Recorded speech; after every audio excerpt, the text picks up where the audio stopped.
Japanese people aren't careful. It's practically a pickpocket's paradise. That was the boast of a professional thief recently arrested in Tokyo. But he is just the tip of the iceberg.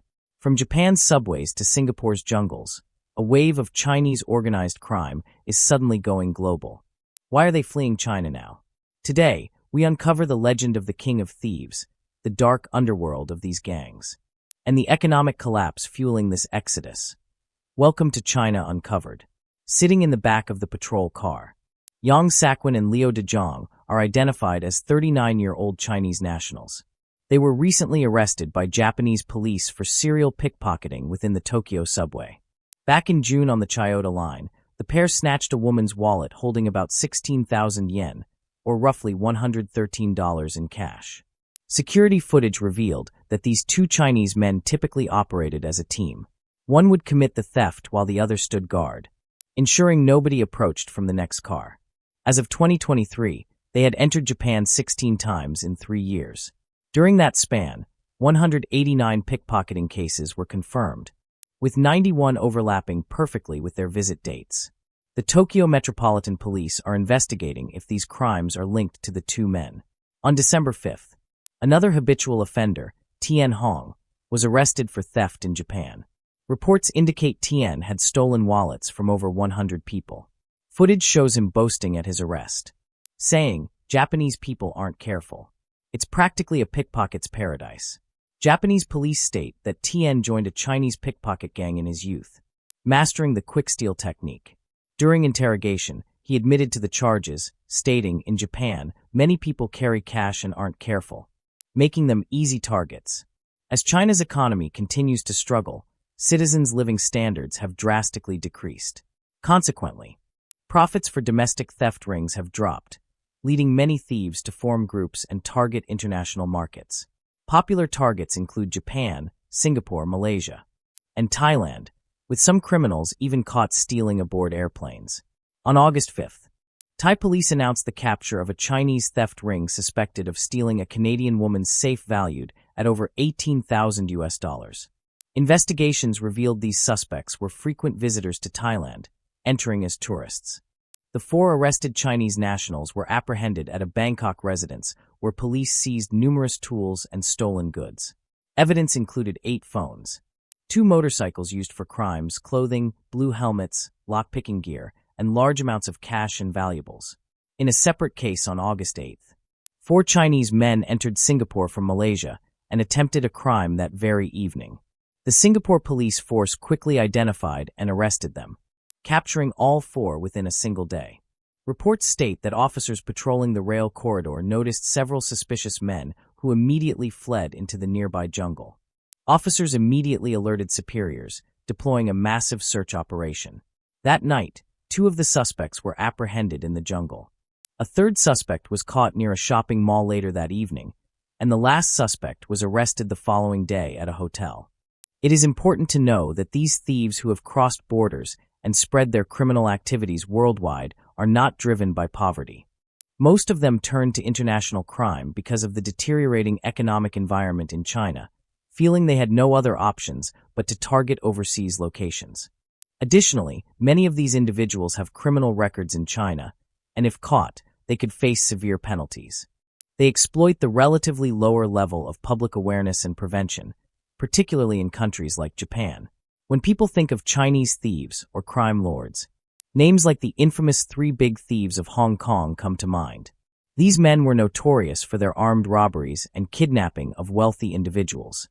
However, strictly speaking, those figures are not considered petty thieves, but rather armed robbers. We will now show a video to illustrate the fundamental differences between the two. In a supermarket security footage from a certain country, 2 thieves are seen working together. One distracts the shop owner while the other steals. Suddenly, the thief keeping watch at the counter senses something is wrong and quickly hides. It turns out a robber holding a gun had entered the store. The 2 thieves, who usually look down on robbers, despise high-risk crimes like armed robbery, which they see as lacking skill. After a brief discussion, one thief grabs a skateboard and throws it to divert the robber's attention, while the other tackles the robber to the ground. The 2 thieves then hurriedly flee the store, casually handing the robber's gun to the shop owner on their way out. Although this video is somewhat humorous, it highlights the difference between a petty thief and a violent robber. Among thieves, the highest skilled are professional pickpockets who steal in crowded areas. In China's pickpocketing circle, a thief nicknamed Huang was once recognized as the true king of thieves. Huang's real name was Huang Tingling. He was born in 1946 into an ordinary farming family in Shandong. During the Great Famine, he wandered and begged with his parents, eventually turning to petty theft. In a tragic accident, Huang Tingling's right leg was crushed by a train, leaving him permanently disabled, unable to work, and mentally unbalanced. He decided to become a professional pickpocket and make a name for himself in the underworld. Huang Tingling began his career in Harbin, stealing on trains throughout northeast China. Although his skills were impressive, he occasionally made mistakes. Stealing isn't just about skillful hands. One's ability to judge people and pay attention to detail is also critical. While stealing on trains, Huang Tingling sometimes failed. But when victims saw he was disabled, they usually didn't pursue him. Despite his physical disability, Huang Tingling did not become discouraged and dedicated himself to mastering the art of stealing. In the early 1980s, he traveled to Zhangzhou to seek out a mysterious elderly man known as the Zhangzhou Eagle, a notorious thief in northern China. His master was none other than Swallow Lisan, the famous thief of the late Qing dynasty. Huang Tingling had heard stories of Swallow Lisan since childhood. After stealing a middle-aged man's empty wallet, an elderly man stopped him and took the wallet back. To Huang's surprise, the man returned it without the owner noticing. The elder revealed himself to be the Zhangzhou Eagle. He had recognized Huang as a pickpocket just by looking at him. Huang immediately bowed and begged the eagle to be his master, learning from him for a year. After returning to northeast China, Huang Tingling stole on trains all the way back, returning with a full load. At that time, Harbin Station was a key hub, already dominated by various theft gangs. However, when Huang Tingling appeared, all the factions were quickly subdued by his skills. Huang Tingling's techniques were extraordinary. He could pick up a small piece of soap in boiling water using just 2 fingers, or make a faint cut on someone's face with a razor blade without being detected. He could even steal a wallet and return it without anyone noticing. In Harbin, Huang Tingling formed his own gang, training his subordinates and assigning them aliases. The thieves were divided into 3 teams, with a core ghost team led by Huang personally. This team traveled across 17 provinces specializing in train thefts, hitting 36 trains in Shandong alone. There are many legends about Huang Tingling. One tells how he claimed the title Northeast King of Thieves. He faced off against another highly skilled pickpocket, Liang, on a train. The challenge was to steal more money within a set time from a procurement officer carrying a large sum. The officer was highly experienced and never let his guard down. Liang failed to steal from him and called on Huang Tingling for help. Huang, using his disability as a disguise, sat at the officer's feet, pretending to sleep. With his raincoat covering his body, he skillfully reached under and used a blade to cut open the officer's pocket, pulling out sacks of cash. In addition to unifying the criminal world, Huang Tingling once organized a unique national thieves conference. He set rules that no slang or nicknames were allowed. However, the group could not resist fighting among themselves. In the end, Huang Tingling, with his exceptional skills and courage, subdued representatives from all over the country and was unanimously elected King of Thieves. In early March 1984, a technical staff member from a school in Xinjiang was robbed. His wallet was slashed open with a knife, and 6,000 renminbi plus $500 were stolen. At the time, the average monthly salary in China was only a few dozen RMB, making this an astronomical sum. The repeated major thefts alarmed the central government. Investigators discovered that the slashed wallets had a unique triangular cut, a technique uncommon among ordinary thieves. Soon, the police targeted Huang Tingling's gang based on confessions. The King of Thieves was eventually captured that year and sentenced to death. It was rumored that within his team, 2 rules were strictly followed: no stealing from the elderly and no stealing from pregnant women. The Chinese authorities have never reported this and categorically denied these rumors. An old veteran of the criminal world once remarked that times have changed and people's morality has deteriorated.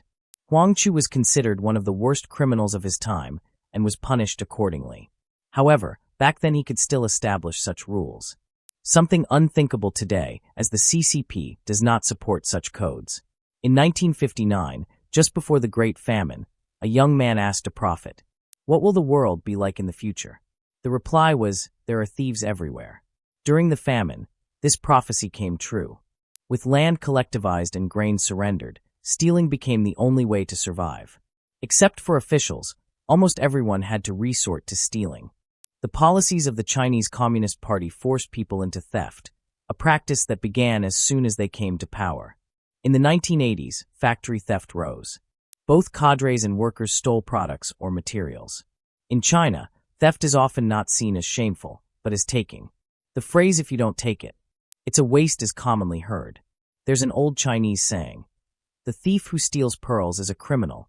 The thief who steals a nation is a noble." Today, people know that theft by the lower class pales in comparison to what the Communist Party elites steal. All they need is a meal or a phone call to conspire a corruption scheme worth astronomical sums. The Chinese Communist Party is not only stealing the nation, but also selling it out. More frighteningly, it has completely ruined China's morale and cultural values, turning the country into a world filled with fraud and deception. In the past, some Chinese thieves at least had their own rules. Today, thieves have no shame. And the CCP doesn't even allow citizens to possess good morals. The reason why these two pickpockets in Japan stole so many times isn't just because of their skills, but because Japan has clear laws and an undisturbed moral system. Theft is very shameful in Japan. In February 2024, a Japanese school principal lost his pension after underpaying for a coffee at a convenience store, a level of accountability unimaginable in today's China. Those who harm others will ultimately harm themselves, and the corruption of moral values is beginning to backfire on the regime. Recently, authorities have been in deep fear as multiple violent incidents have occurred, specifically targeting government officials and institutions.